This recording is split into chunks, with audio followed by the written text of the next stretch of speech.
Olá, você está no canal Escatologia Fácil. Nós estamos aqui hoje para debater mais um tema dentro de Apocalipse capítulo 17. Nós estamos aqui abordando o tema da grande prostituta, a grande meretriz. Nós estamos aqui falando sobre um tema muito importante que é a grande meretriz, a mãe das abominações, a grande Babilônia. E nós estamos buscando as cores que a palavra do Senhor pinta esse quadro da presença do endereço do anticristo. Nós já percebemos claramente que o apóstolo João, sobre o Apocalipse, sobre o livro da Revelação, ele não poupa um discurso sincero concernente ao endereço, onde ele encontra o anticristo, onde ele encontra o governo do anticristo e o governo do grande dragão que está orientando o anticristo. Nós não precisamos ter receio de falar a verdade e apontar aquilo que João não teve receio em registrar como verdade. Então hoje nós queremos falar sobre o trono da grande cidade. Então fique comigo para a gente entender um pouquinho sobre este trono e sobre essa instituição que se tornou um grande reino sobre todos os povos e nações. Fique comigo e me acompanhe.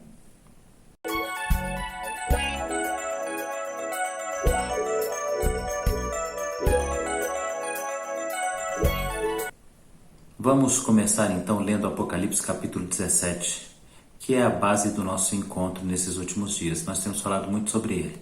Então vamos lá, Apocalipse 17, no verso 1, nos diz assim: Veio um dos 7 anjos que tem 7 taças e falou comigo dizendo: Vem, mostrar-te-ei o julgamento da grande meretriz que se acha sentada sobre muitas águas, com quem se prostituíram os reis da terra e com o vinho de sua devassidão foi que se embebedaram os que habitam na terra. Transportou-me o anjo em espírito a um deserto e vi uma mulher montada numa besta escarlate, besta repleta de nomes de blasfêmia, com 7 cabeças e 10 chifres. Achava-se a mulher vestida de púrpura e de escarlata, adornada de ouro e pedras preciosas e de pérolas, tendo na mão um cálice de ouro transbordante da abominação e com as imundícias da sua prostituição. Na sua fronte achava-se escrito um nome, um mistério: Babilônia, a grande mãe das meretrizes e das abominações da terra. Então vi a mulher embriagada com o sangue dos justos e com o sangue das testemunhas de Jesus. Quando a vi, admirei-me com grande espanto. Então, claramente esse texto está falando sobre um determinado lugar, pessoa, reino e poder. E nós já vimos isso de alguma forma. O lugar em que nós estamos nos referindo é o que o próprio texto já nos apontou em outro estudo que a gente fez. Na realidade, o lugar é uma cidade que se assenta sobre 7 montes. E o endereço então fica claro e evidente. Não dá para negar que o apóstolo João está diretamente falando do Império Romano. Então 2 bestas são vistas na visão de João, e essas 2 bestas que governam sobre nações, povos e reinos, elas podem ter 2 interpretações diferentes. A primeira besta, que emerge do mar, é uma autoridade, que poderíamos dizer uma autoridade política. Então é o renascimento do Império Romano de forma política, é o renascimento do Império Romano que governa de maneira política. Ou seja, o reino do anticristo é um reino que tem cunho político, que tem estrutura política, que tem embasamento político. Ele é um reino político. Contudo, emerge também do mar uma segunda besta que sai da terra.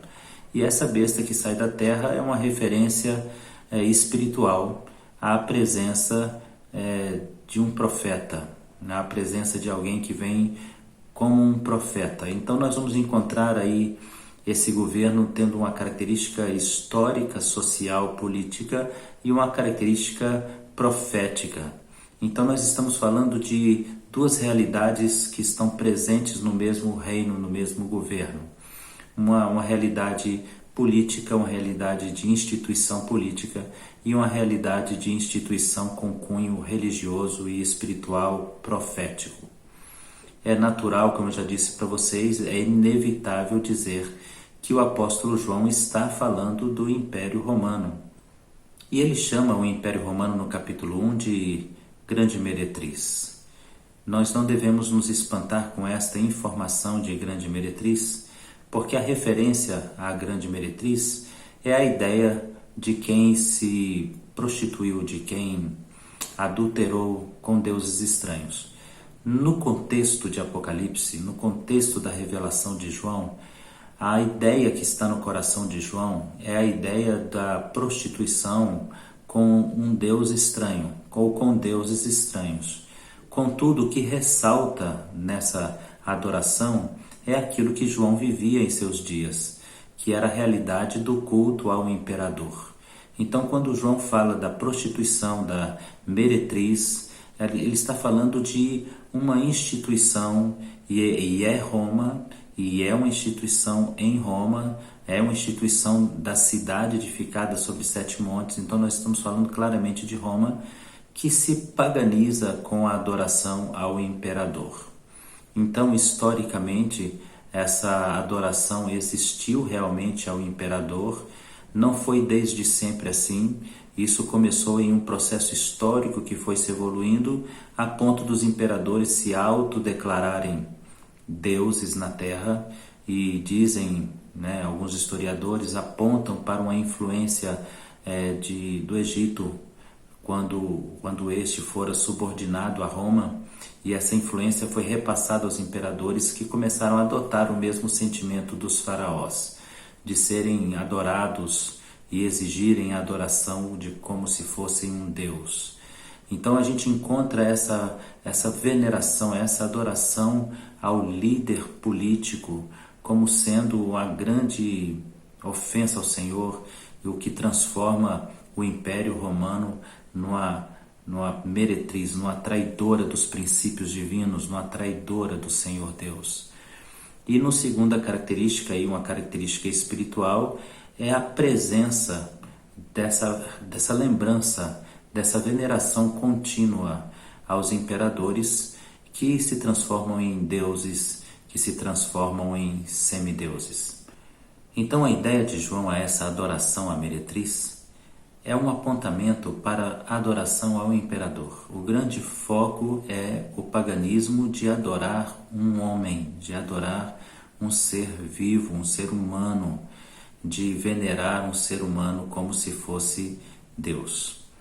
Aparece também no texto sagrado, no verso 5, um apontamento de que essa meretriz também carrega um nome, que é um mistério, e esse nome é Babilônia.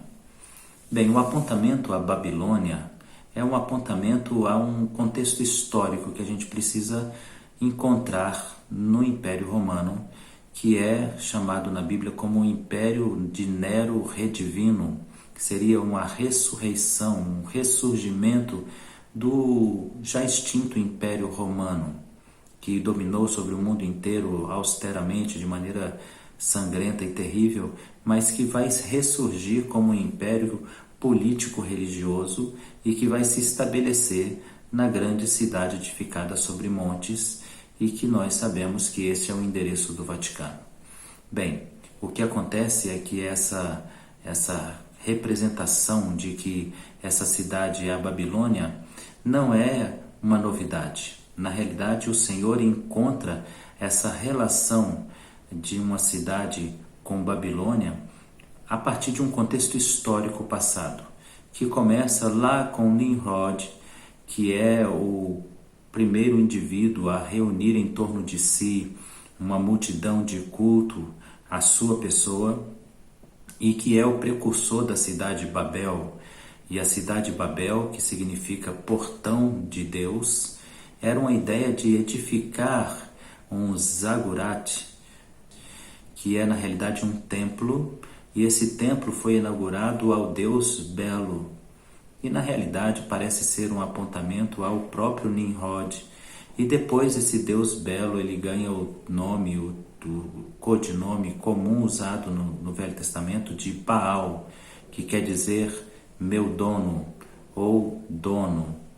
Então, Nimrod é o precursor da cidade de Babel, do templo de adoração a um homem, que é ele mesmo, o Belo, e que é também depois conhecido como Baal. Bem, Babel vai se tornar Babilônia, e a ideia da Babilônia que o Senhor vai dividir, vai espalhar pela terra, porque essa ideia é uma ideia profana de construir um templo que é porta para o céu, que é porta para Deus, e ter um homem como centro da observância de culto, isso é abominação ao Senhor, e o Senhor então espalha a humanidade pela terra. Mas com o passar do tempo, Babilônia se tornou um império e se tornou também um centro de governo, um polo de governo de outros impérios que dominaram a Babilônia. E Babilônia tinha uma característica muito interessante. Diferentemente dos outros povos que entravam nas terras, dominavam essas terras e obrigavam os seus povos a negarem os seus deuses, a Babilônia, pelo contrário, adotava para si todos os deuses, porque ela queria paz entre os seus seguidores, os seus súditos, os seus escravos. Então, quando Judá foi conquistada pela Babilônia por Nabucodonosor, Nabucodonosor não impediu os judeus de cultuarem ao Deus Adonai, ao Hashem, ao Eterno. Antes permitiram que eles adorassem, como permitiram também a todos os outros que adorassem os seus diversos deuses. Então, na realidade, a Babilônia ela é a figura da aceitação do politeísmo, do enoteísmo, a aceitação da polilatria, da idolatria, a absolvição de todas as culturas religiosas. A Babilônia é a ideia do ecumenismo.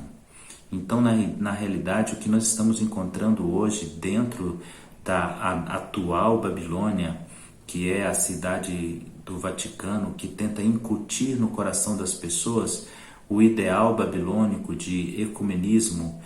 Temos um só Deus e os deuses apenas mudaram de nome, mas é um só Deus. E o que nos une deve ser mais forte do que o que nos separa. Isso deve ser repensado, porque o que nos une é muito menor do que o que nos separa. O que nos separa é a palavra de Deus que deve ser obedecida. O que nos separa é a crença em um único suficiente Deus. O que nos separa é a proibição direta do Senhor de cultuar homens, de cultuar pessoas, de dignificar, de dar títulos divinos a pessoas, a seres humanos, de nos curvar diante de imagens de escultura pintadas ou feitas de forma de escultura, de madeira ou de pedra ou de ferro. O que nos separa é uma ordem direta do Senhor: não terás outro Deus diante de mim. Então o que nos separa é muito mais forte do que o que nos une.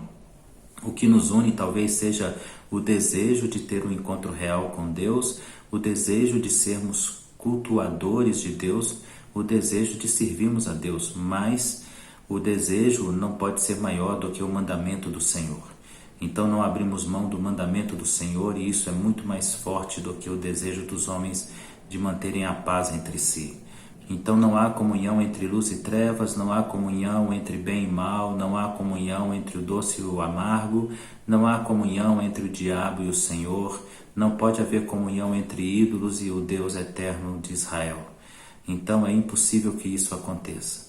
Mas então essa cidade ela é chamada de Grande Babilônia porque ela tem um rei que se coloca em posição divina. Ela tem um rei que adota para si uma posição divina, que é Nimrod, e ela se transforma no núcleo de encontro de todos os deuses. Ela se encontra no núcleo de encontro de adoração de todos os deuses. Então nós temos aí duas coisas importantes: a figura de um rei e a figura de um rei que quer ser adorado. Isso são coisas que nós não podemos descartar nesse encontro de hoje. Então Apocalipse 17:1 chama a cidade edificada sobre os 7 montes, que é a cidade de Roma, que é uma referência a Roma, mais especificamente ao Vaticano em si, ela faz uma referência à grande meretriz, a mãe das meretrizes, a mãe das abominações sobre a terra.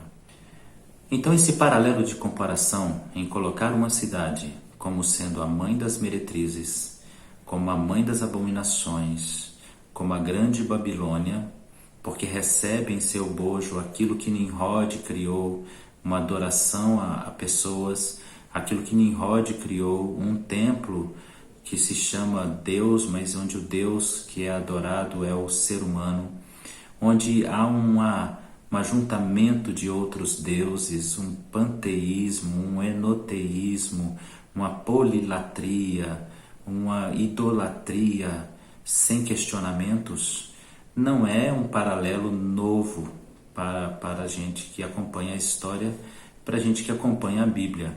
O Senhor, em outros momentos, ele já usou esse paralelo.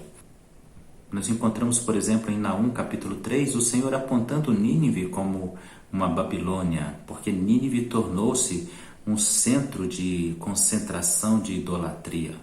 Nós vamos encontrar também, mais uma vez, o profeta Isaías chamando Tiro de Babilônia, porque Tiro também adotou para si essa idolatria a homens e a deuses estranhos. Nós vamos encontrar a própria Jerusalém sendo chamada de Grande Babilônia, quando ela também entrou pelo caminho de Nimrod, quando ela também entrou pelo caminho da adoração a ídolos da Babilônia, quando ela também se negociou, vendeu, fez comércio da fé com deuses estranhos, adorando homens, adorando pessoas, adorando seres humanos, adorando aquele que não é Deus, adorando imagens e esculturas. E nós vamos encontrar esse apontamento no livro de Oséias, nós vamos encontrar esse apontamento no livro de Ezequiel, capítulo 16, e nós vamos encontrar esse apontamento no livro de Isaías, no capítulo 1. Então Jerusalém também foi encontrada em um momento em que ela foi identificada como Babilônia. Só que em Apocalipse capítulo 17 nós encontramos agora o Senhor falando de um reino que tem um rei, que tem um trono, que é localizado em uma cidade. Essa cidade é religiosa, esse reino é religioso, esse rei é religioso, esse rei é coroado, esse rei possui um reino, e o Vaticano é o menor reino do mundo. E isso aconteceu quando Mussolini doou territórios dentro de Roma para que Roma pudesse ter um acordo, para que a Itália pudesse ter um acordo com a Igreja Católica e não sofrer represárias do seu governo ditatorial. Então, daquele momento em diante, o Estado do Vaticano foi criado. Então, existe um rei em uma cidade que está sobre 7 montes, e esse rei e essa cidade são comparadas à Babilônia, porque tem um princípio babilônico estabelecido neste lugar, que é a adoração a imagens, adoração a ídolos, adoração a pessoas, o enoteísmo, que é o atrair vários deuses e classificá-los em ordem de poder. Um manda mais do que outro, um está com mais autoridade do que outro. Você conversa com o santo tal para ele chegar ao santo tal. Isso é enoteísmo. Não se faz mais menção das escrituras que o véu foi rasgado e nós temos acesso livre a Deus Pai. Mas no enoteísmo há um caminho que você conversa com um Deus para conversar com outro Deus, para chegar em outro Deus. E tudo isso está na grande Babilônia, a mãe das meretrizes, porque há outras igrejas que seguem os mesmos princípios e os mesmos valores equivocados desta igreja que está assentada em Roma, desta igreja que é o Vaticano e que é identificada como a Babilônia, a mãe das meretrizes. Então, o que eu quero que você perceba aqui agora é que nós estamos falando de um reino, que se chama meretriz, que é identificado com características da Babilônia. Então, um reino que tem um rei que se assemelha em sua condição, se posiciona como Nimrod se posicionou, como os imperadores que governaram da Babilônia se posicionaram desejando ser adorados, que se posiciona em aceitação a todas as religiões e todos os deuses dentro do seu templo, dentro do seu local de adoração, e que certamente, se é um lugar que tem um rei, tem um trono. E é exatamente sobre este trono que nós gostaríamos de falar nesse nosso encontro de hoje. Então vamos discutir um pouquinho sobre esse trono agora.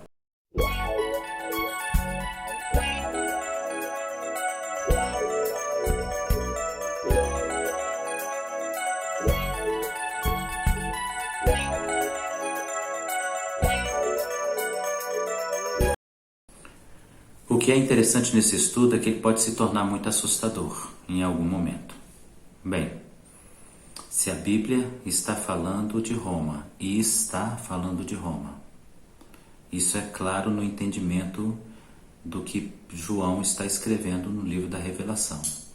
Se a Bíblia está falando de Roma, e está falando de Roma como um lugar que tem um rei, então está falando de Roma em um lugar que tem um trono, está falando de Roma em um lugar que tem um rei que é coroado, está falando de um lugar onde esse rei que é coroado se comporta como o rei da Babilônia, como Nimrod. Está falando desse lugar onde ele é coroado como um centro de adoração também, porque Nimrod é coroado em um zigurat, que é a Torre de Babel, e que é o lugar do culto a ele mesmo, ao Nimrod. Nimrod é adorado neste lugar. Ele é o belo que é adorado e depois passa a se chamar Baal. Então, se tudo isso faz sentido, então agora nós temos que encontrar isso nas cores pintadas pela Bíblia. Nós temos que encontrar um rei, nós temos que encontrar um trono, nós temos que encontrar uma coroa e nós temos que encontrar características da Babilônia nesse rei e nessa cidade. Não é difícil comprovar isso, a começar pela presença dos tronos. Existem 4 basílicas no Vaticano, onde existem tronos colocados para o pontífice. A Basílica de São João Latrão, a Basílica de Paulo Extramuros e a Basílica de Santa Maria e principalmente a Basílica de São Pedro, que é o coração do Vaticano.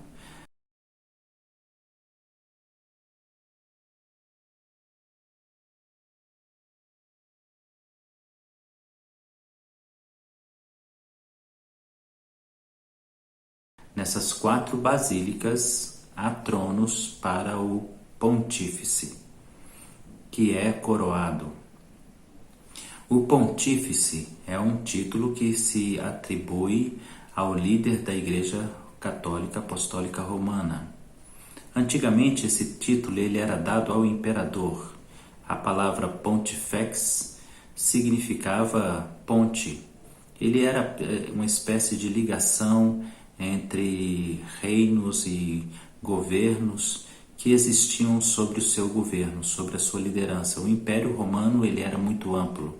Então o pontifex, que era o título dado ao imperador romano, ele foi transferido com o passar do tempo para o líder da igreja em Roma. Então nós vamos falar um pouquinho sobre o pontifex, mas vamos continuar apontando aqui os tronos que estão presentes nessas basílicas de que falei com vocês. A Basílica de São João Latrão, a Basílica de São Paulo Extramuros, a Basílica de Santa Maria Maior e principalmente a Basílica de São Pedro. Em todas essas basílicas há um trono para o Papa. Mas vamos tentar entender o termo Papa. Vamos tentar entender, porque os católicos costumam dizer o seguinte: Papa é apenas uma maneira carinhosa de se referir ao padre da igreja, que é o líder da igreja, que quer dizer papai. Mas todo bom católico estudante sabe que não é bem assim. Na realidade, Papa não é apenas um termo carinhoso, papai, que é atribuído ao líder da igreja. Quando em visita às catacumbas de São Calixto, nós vamos encontrar que o termo Papa ele é um acrônimo. O que é um acrônimo? Um acrônimo é uma palavra que se forma a partir da primeira letra de cada palavra de uma pequena frase.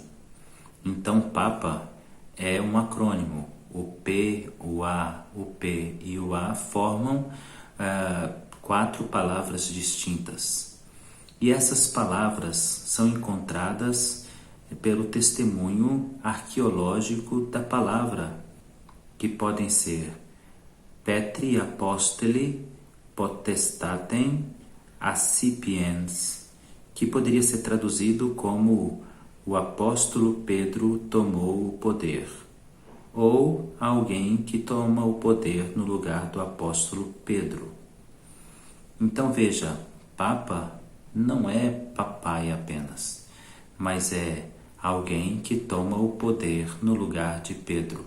E a referência é uma referência mais histórica da Igreja Católica do que bíblica, porque Pedro nunca foi papa. Na realidade, nunca houve uma instituição que Pedro fosse coroado papa. Como ele poderia ser papa de uma instituição que não existia? O pontificado era do imperador romano e foi passado para o líder de Roma séculos depois da morte de Cristo.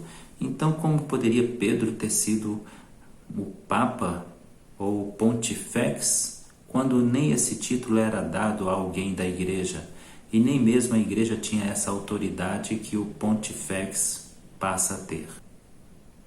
Outro jogo de palavras se encontra na palavra Pater Patrum, que é um significado da palavra Papa, que significa Padre dos Padres. Então, mais uma vez, Papa não significa papai, Papa não significa paizinho, Papa não significa padre, Papa é um acrônimo, No primeiro deles, fala sobre assumir o trono de Pedro. No segundo deles, fala de ser padre sobre padres. Nós estamos falando de governo, consegue perceber? Muitos outros termos apontam para o ofício papal.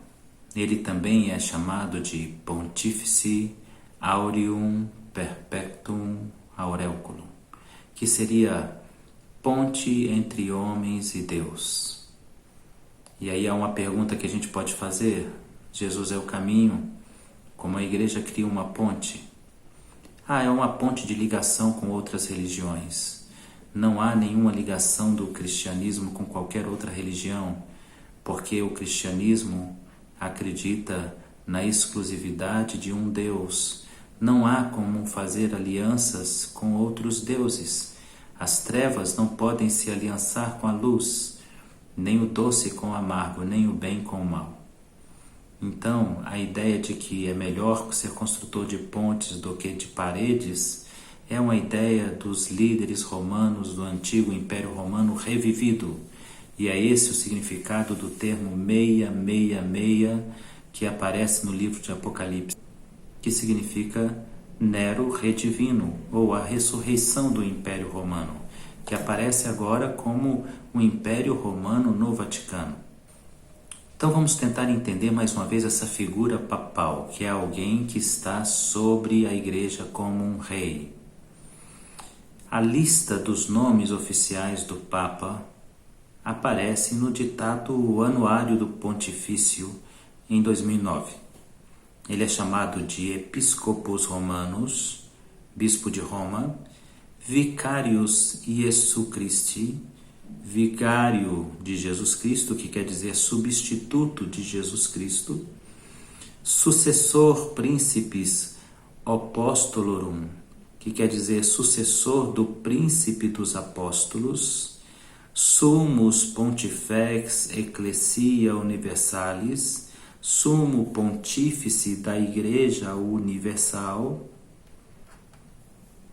Primatus Italiae, Primaz da Itália, Arcebispos Metropolitanos Pontificiae Romanae, arcebispo metropolitano da província romana, Superanus sui iuris civitatis Vaticani, que é soberano do Estado da cidade do Vaticano, ou servus servorum Dei, servo dos servos de Deus. Nós estamos falando de alguém muito especial, e alguém muito especial sendo venerado, adorado, e isso remete à ideia de Nimrod, isso remete à ideia da Babilônia de Nimrod, isso remete à ideia de um culto a um rei. Mas se ele é um rei, ele deve ter uma coroa, e ele tem uma coroa. A coroa do rei é chamada de tiara papal, ou tríplice tiara, ou tiara tripla. É a coroa papal que tem uma cobertura ornamentada com pedras preciosas, com pérolas, com a cruz e 3 diademas. O que me faz pensar muito, gente, no que está escrito em Apocalipse, no capítulo de número 17, no verso de número 4. Achava-se a mulher vestida de púrpura, adornada de ouro e pedras preciosas e pérolas. E bem, a tríplice tiara papal tem essa característica, mas também a própria Eclesia Católica Universalis tem essa mesma característica, revestida de ouro e de autoridade. O Papa tem 4 tronos em 4 basílicas no Vaticano. Mas hoje eu quero chamar a sua atenção para um trono em específico que está colocado não em uma basílica, mas no salão de Paulo VI, que foi concluído no século XX. O Papa tem 4 tronos em 4 basílicas dentro do Vaticano e 2 fora do Vaticano. No entanto, eu quero falar sobre a suntuosidade de todos eles, chamar a atenção para a suntuosidade de todos eles, para a riqueza que os envolve, mas quero pontuar um que me parece muito estranho, que aparece no salão de Paulo VI, que é também chamado de Salão de Audiências Papais, que fica também no Vaticano e que foi inaugurado em 1971 em homenagem ao Papa Paulo VI, que é o Papa da Segunda Guerra, o Papa que abençoou Adolf Hitler pessoalmente. Bem, o Salão Paulo VI possui um trono e uma capacidade para 6.700 pessoas sentadas. E ela possui um formato de uma cabeça de uma serpente, mas no altar é algo que nos chama a atenção. Existe um suntuoso, um imenso... No salão de Paulo VI, que tem o formato da cabeça de uma serpente, e que tem no trono, que fica bem onde estão os dentes dessa serpente, um trono que atrás dele há uma imensa estátua, uma imensa obra de arte edificada em memória, segundo o artista, de Cristo. Há algo muito estranho ali nessa imagem. Uma escultura de Pericle Fatini, que foi encomendada em 1965, tem 2 metros de largura, tem 7 metros de altura e é uma obra espetacular.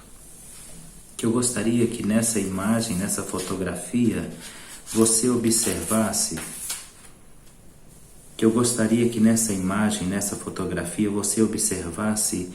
como é estranha essa imagem. Segundo Fatini, que é o autor da obra, é uma referência a Jesus que sai de uma explosão atômica, de um buraco causado por uma explosão atômica, e ele ressurge no meio de tudo isso. Mas para mim, isso não se parece em nada com Jesus ressuscitado. Na realidade é uma imagem bem estranha, bem pesada, bem assustadora, e que ela fala de algo, para mim, algo muito mais ligado a uma profecia em Apocalipse, que diz respeito a algo que vai acontecer no período do governo do Anticristo e vai acontecer de forma real. Diz assim Apocalipse 9, verso 1: O quinto anjo tocou a trombeta e viu uma estrela caída do céu na terra, e foi-lhe dada a chave do poço e do abismo.